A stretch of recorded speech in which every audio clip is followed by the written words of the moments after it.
Bunyag sa bata. Unsa may kalugan sa pagbunyag? Ang pagbunyag mao ang pagdawat sa grasya o mamahimong membro sa Kristohanong katilingban. Ikaduha, ang pagbunyag mao ang pagpapa sa salang panulundon. Juan Kapitulo 3, versikulo 5, dili makasulod sa gingharian sa Dios gawas kung mataw siya sa tubig og sa espiritu.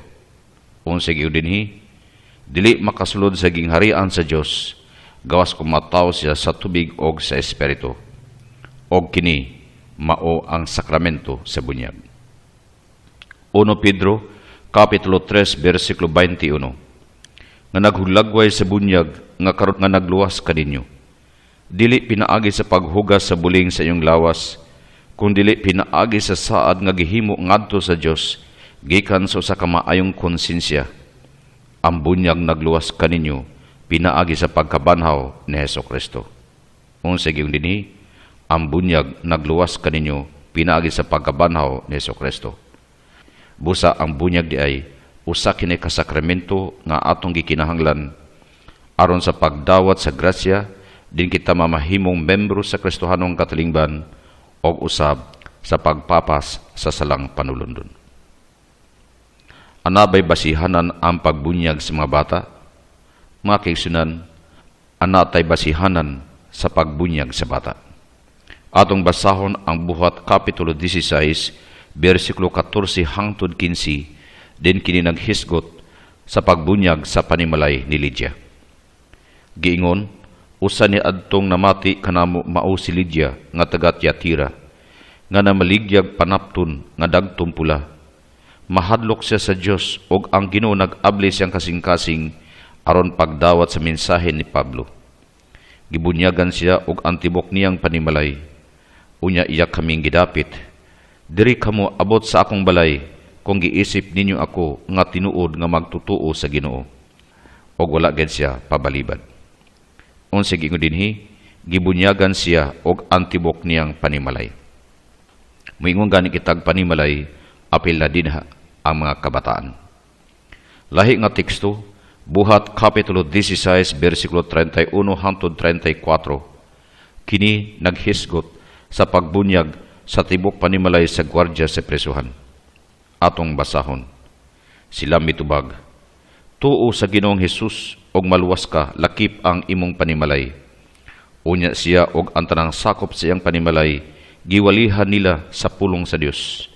Nadtong taknaa sa kagabhion, gihunaran sa tinugyanan sa karsil ang ilang mga samad, o gibunyagan dayon siya og ang iyang panimalay. Unya gidala niya si Pablo og si Silas sa iyang balay o gipakaon. Nalipay siya og ang iyang panimalay kay siya mituuman sa Dios. Dinhi atong nasayran nga ang tibok panimalay sa gwardya gibunyagan. Miyunggan kitag tibok panimalay, apila dinhi ang mga kabataan. 1 Korinto Kapitulo 1, versikulo 16, tuod gibunyagan ko usab di ay si Estefanas og ang mga sakop sa iyang panimalay, gawas kanila, wala nay lain nga nahinumduman ko nga akong gibunyagan. At usab nasayran dinhi nga ang tibok panimalay ni Estefanas gibunyagan. Og usbo nato sa pagingon, ang pagbunyag sa panimalay, apila dinhi ang mga kabataan. Unsa day kahulugan sa panimalay? Sumala sa Webster Dictionary, giingon, meaning of households o panimalay in Webster Dictionary means all persons who live in one house, ang tanang tao nga nagpuyo diha sa balay. Mayong kay kitag households o panimalay, nagpasabot kini nga ang tanang tao nga nagpuyo diha sa balay. Busa sa pag-iyon nga gibunyagan ang tibok membro sa panimalay, apil na dinhi ang mga kabataan. Diha sa Biblia, atong basahon ang Jeremias Kapitulo 6, versikulo 11 hangtod 12. Unya miingon kanako ang Ginoo, ibubo ang akong kasuko diha sa kabataan nga anaa sa kadalanan na sa mga tigom sa mga batanon. Pamihagon ang mga bana og mga asawa og bisan gani ang mga tigulang, ang ilang mga balay ihatag ngadto sa lain, Ingon man ang ilang mga uma og mga asawa, silutan ko ang katawhan nining nasura. Sa itong gibasa mga kaigsunan, ana dinhi ang paghisgot sa mga kabataan, batanon, bana og asawa nga mao ang mga hamtong og ang mga tigulang. Og kini sila mao ang sakop sa panimalay. Busa sa pag-ingon nga gibunyagan ang panimalay ni Lydia, ang panimalay ni Estefanas, ang panimalay sa gwardya sa prisuhan. Ang buti pasabot nga apil na dinhi ang mga kabataan tungod kay ang mga bata tao usab og nanginahanglan og kaluwasan. Taon na nato ang kasaysayan sa libro nga sinulat sa usa ka eskalar nga pastor protestante si Dr. John Tudor Noller, PhD, nga nagauluhan Why Baptize Children, pages 3 to 4, giingon, gikan sa unang mga adlaw sa mga santos nga mga apostolis, ang Kristohanong tradisyon nagpadayon hangtod karon sa walay hunong o walay bugto. Ang iglesia nagbunyag sa mga batang masis. Si Tertullano na tao sa amihanang Afrika sa mga tuig 150, minatuod sa kamaturan nga siyang panahon ang pagbunyag sa bata mo'y pagbansay nga makailapon. So dinhi ato nasayran sumala sa libro ni John Tudor Noller, usa ka protestante, nga ang pagbunyag dahil sa bata gipraktis na kaniadto pa bisan gani sa kapanahunan sa mga apostolis. Lahi nga basihanan ang Lutheran Encyclopedia.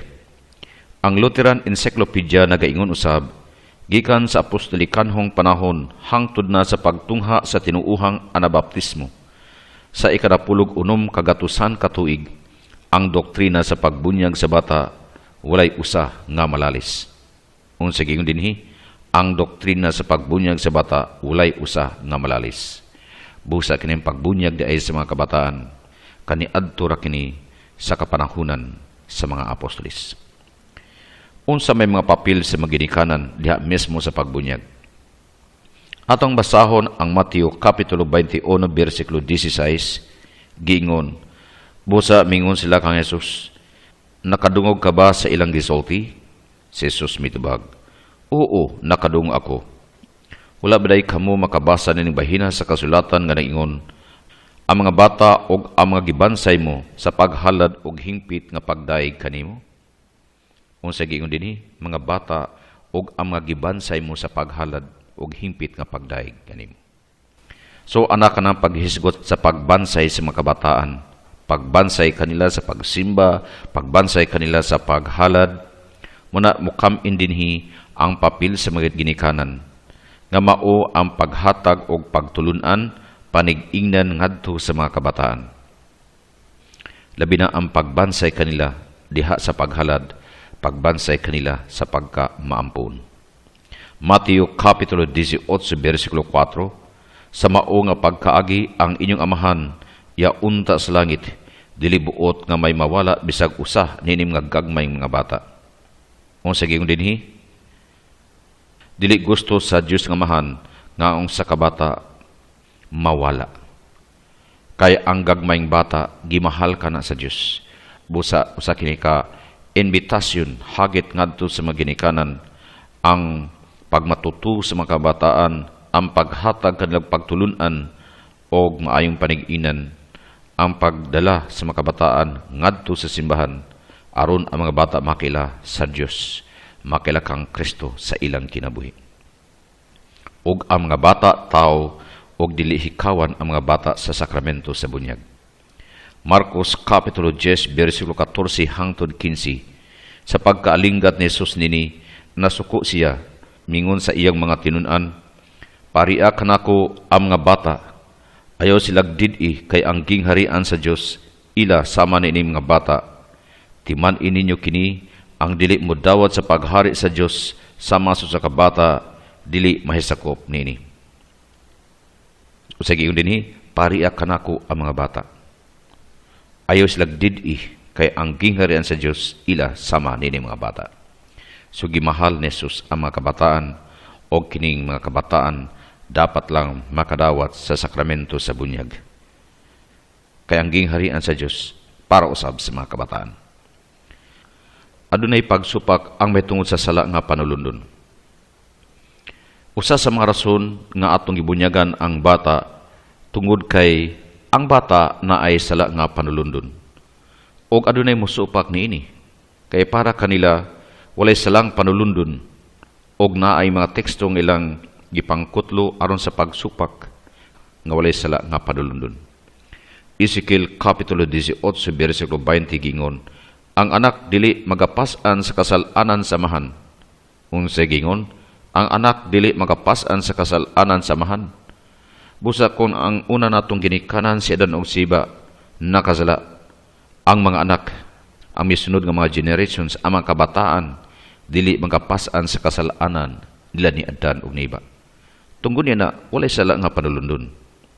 Lahi nga teksto, Roma Kapitulo 9, versikulo 11, sa wala pa mahimugso ang bata, wala pa siya makahimo bisan unsa maayo o dautan. Unsa giun dinhi, sa wala pa mahimugso ang bata, wala pa siya makahimo bisan unsa maayo o dautan. So walay sala nga panulundon. Kay ang bata wala pa nahimugso, dili siya makalihok. Wala pa siya buot. O nga nung moingon kita nga nasa sala nga panulundon. Busa tungod ini nga teksto, mingon nga tinuod gyud nga walay sala nga panulundon. Kay ang bata nga nasa sabakan nga wala pa nahimugso, dili makahimo og dautan.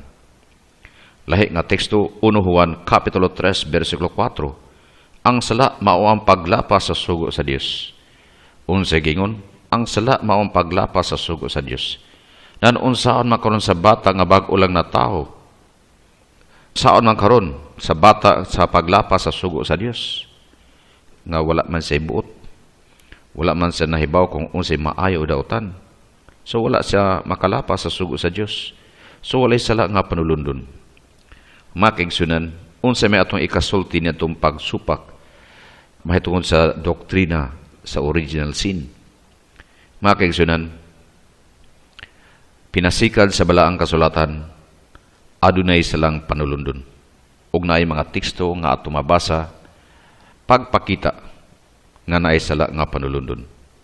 Roma Kapitulo 5 versikulo 12. Nakasulod sa kalibutan ang sala, pinaagi sa katao, ug ang sala nagdalag kamatayon.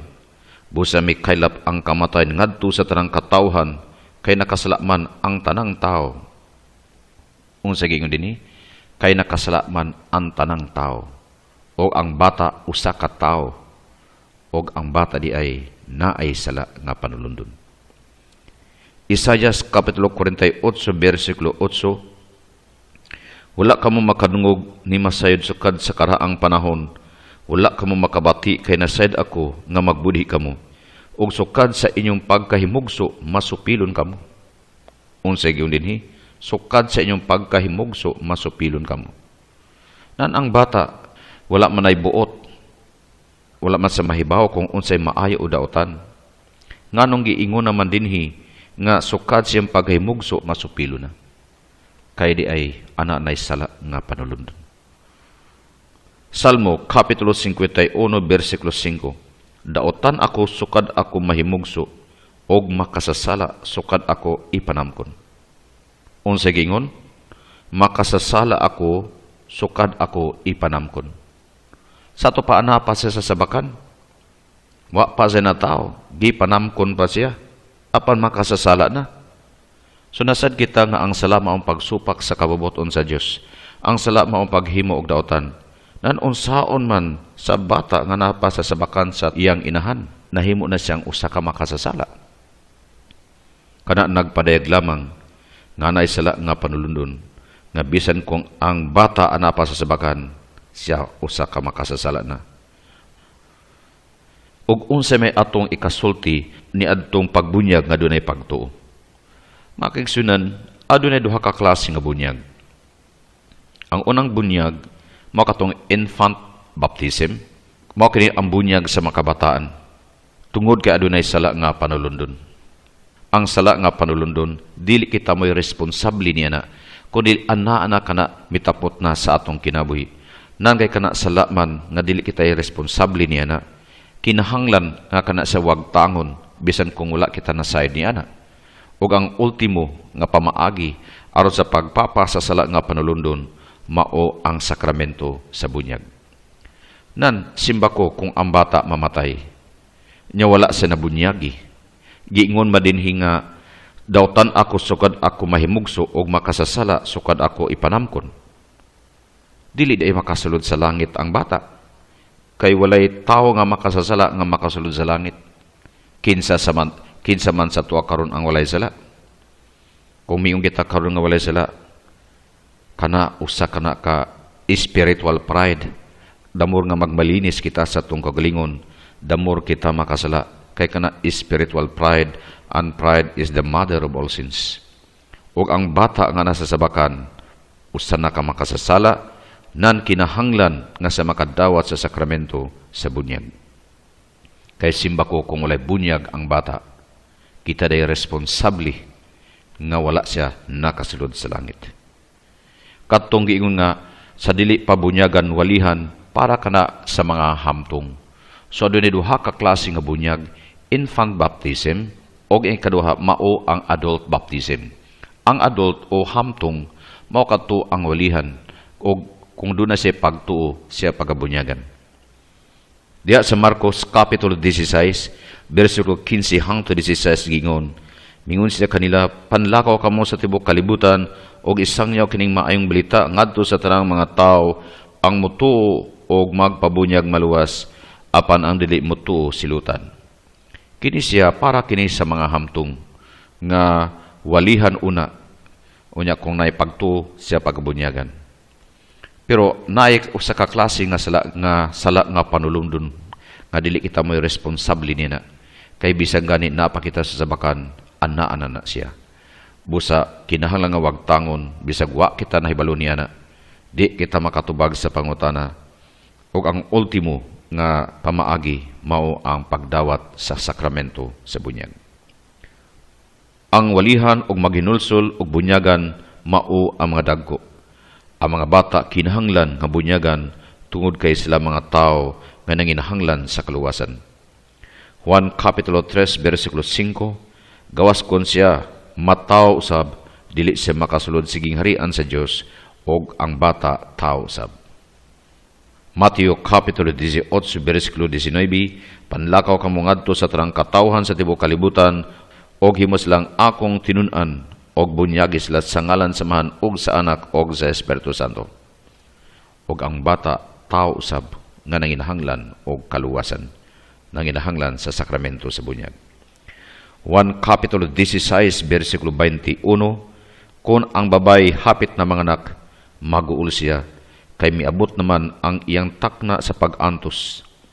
Apan inig kataw na sa bata, malimot siya sa iyang pag-antos, kay malipay man siya nga nataw ang usa ka bata.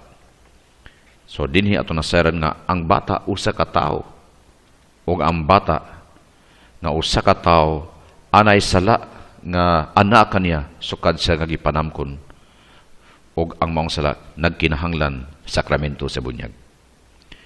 Og mahitungod sa bunyag sa pagbubo ug pagtuslob. Adunay mga tawo nga nagasupak sa bunyag sa pagbubo. Kay kinahanglan lagi nga ang bunyag ituslob. Kay ang pulo nga bunyag gikan sa Griego nga baptizo o kini nagkahulugan og pagtusmaw or immersion o paglubong o pagsaom. Og si Jesus gibunyagan didto sa suba sa Jordan og ang usa ka eunuko gibunyagan usab sa suba tungod kay dunay daghang tubig. Buhat Kapitulo 8 versikulo 37 hangtod 38 giingon, og samtang nagpanaw sila, niabot sila sa usa ka dapit nga may tubig, og ang opisyal miingon, ani ang may tubig, nganong dili mo man ako bunyagan. Busa gipahunong sa opisyal ang karwahi, og silang duha nanaog og miubog sa tubig, og gibunyagan siya ni Felipe. So ang opisyal gibunyagan pinaagi sa pag-ubog sa tubig. So ana kanang immersion.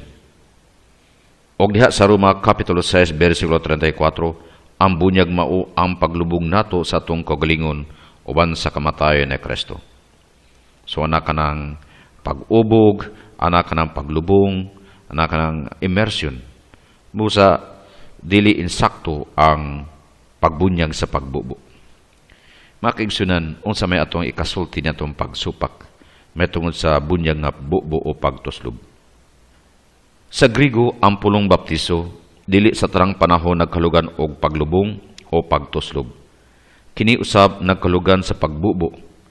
Ang pagsugod sa pagbubo o pagsablig, wala mahitabo una didto sa Afrika, kay si Pablo gibunyagan nga gibubuan. Buhat Kapitulo 9, versikulo 17 hangtod 18, busa miadto si Ananias sa balay, ug ipandong niya kang Saulo ang iyang makamot. Unya miingon siya, "Igsoong Saulo, ang Ginoong Hesus nga nagpakita kanimo didto sa dalan sa imong pagpaingon nganhi, nagpadala kanako aron makakita ka pag-usab og mapuno sa Espiritu Santo." Diha may nangahulog nga daw mga himbis sa isda gikan sa mata ni Saulo, og nakakita siya pag-usab, mitindog siya og gibunyagan. Dinhi atong nasayran nga si Pablo gibunyagan diha mismo sa kwarto. Ang pangutana, nabay suba nga miagi sa ilom sa katri?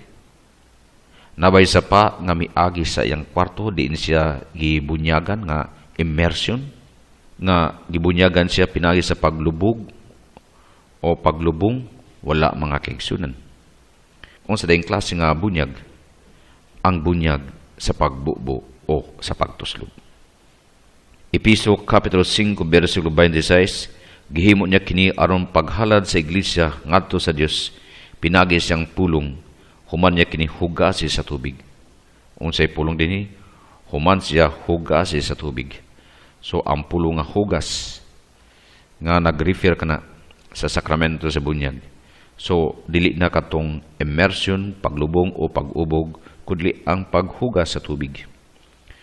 Hebrew Kapitulo 10, versikulo 22, busa manul kita sa Dios uban sa maminatud-ong kasing-kasing og lig-ong pagtuo, uban sa makasing-kasing nga nahinluan gikan sa konsensya, nga sad-an og sa mga lawas nga nahinluan pinaagi sa tubig nga putli. Unsay atong nabasa dinhi? Nahinluan gikan sa konsensya nga sadan og sa mga lawas nga nahinluan pinaagi sa tubig nga putli. So ana kanang paghinlo pinaagi sa tubig nga putli. Wala kini naghisgot og immersion, paglubong o pagtusmaw o ang pag-ubog. 1 Juan Kapitulo 1, versikulo 17, apan kung magpuyo kita sa kahayag, ingon nga anaa sa Dios sa kahayag, maghiusa kita, ug ang dugo ni Jesus nga iyang anak maghugas sa tanan natong kasalanan. Unsay giingon dinhi? Dugo ni Jesus nga iyang anak maghugas sa tanan natong kasalanan. So kan nga pulo nga paghugas. Tinuod nga nugasan kita, pero ang paagi sa paghinlo magagad sa paagi ni Kristo. Kay giingon diha sa Efeso Kapitulo 5, versikulo 26, gihimo niya kini aron sa paghalad sa iglesia ngadto sa Dios, pinaagi siyang pulong, human niya kini hugasi sa tubig. Unsa giingon dinhi? Human niya kini hugasi sa tubig. So ang pulong hugas. So dili ang pag-immersion, dili ang pagtusmaw, dili ang pagtuslob o paglubong, kundi ang paghugas sa tubig. O pinasika diha sa kasaysayan, labi na sa World History by Obrin, page 144, gingon, ang paagi sa pag-administrar sa bunyag sukad pa sa panahon sa mga apostolis, diha usab sa paglubong, immersion, sa pagsablig kon sprinkling, o sa pagbubo kon pouring. So kini di ay pagbunyag na sprinkling o bubo kon pouring, gipractice na day kana bisan sa kapanahunan sa mga apostolis. Pangutana alang sa mga tawo nga mosupak sa pagbunyag sa bata, kay wala pa kini buot, walay pagtuo og dili makatubag. Unsaon man nimo pagpadayag karon, din ang mga buhi nagpabunyag alang sa mga patay. Ang mga patay dili makadungog, walay pagtuo og dili makatubag. Apan nganuman nga gibunyagan sila pinaagi sa mga buhi. 1 Korinto Kapitulo 15, versikulo 29, karon unsa naman ang gidangatan ni adto mga tawo nga gibunyagan alang sa mga patay? Unsa may ilang nahimo kung tinuod ang giingon nila nga dili banhawon ang mga patay nganuman nga gibunyagan sila alang sa mga patay. So naaday mga tao nga gibunyagan alang sa mga patay. Ang mga patay dili makatubag, dili makasabot, dili makasulti. Apan nganuman sila nga gibunyagan pinaagi sa mga buhi. Sama diha mismo sa mga kabataan, wala sila'y buot, dili makatubag, dili pa makahimog maayo og dawtan, pero ananay sala nga panlundon, kay giingon, makasasala ako, sukad ako gipanamkon. Og ang maong sala, kinahanglan nga tanggalon, bisan ko ang bata, wala na side nini. Kay ang sakramento sa bunyag, gikinahanglan ka na alang sa kaluwasan sa bata. Kung naay mga bata nga nangamatay, nga wala nakadawat sa sakramento sa bunyag, kita ang basulon, nganong wala sila nakasulod sa langit. Bisag gamay kay nga sila, dili pwede makasulod sa langit. Busa ang mga bata nga nasa sabakan, makasasala na, o gikinahanglan kini og sakramento sa bunyag, bisan kung sila wala pa'y buot, wala na sayod, dili makatubag, walay pagtuo, tungod kay kana gikinahanglan alang sa ilang kaluwasan. Busa, atong ipadayon ang atong pagbansay, labi na ang pagbunyag sa mga kabataan. Dili ka na hinimo-himo sa simbahan, dili ka na imbento sa simbahan, kundi ang maong practice, gihimo na ka na bisan sa kapanahunan sa mga apostolis.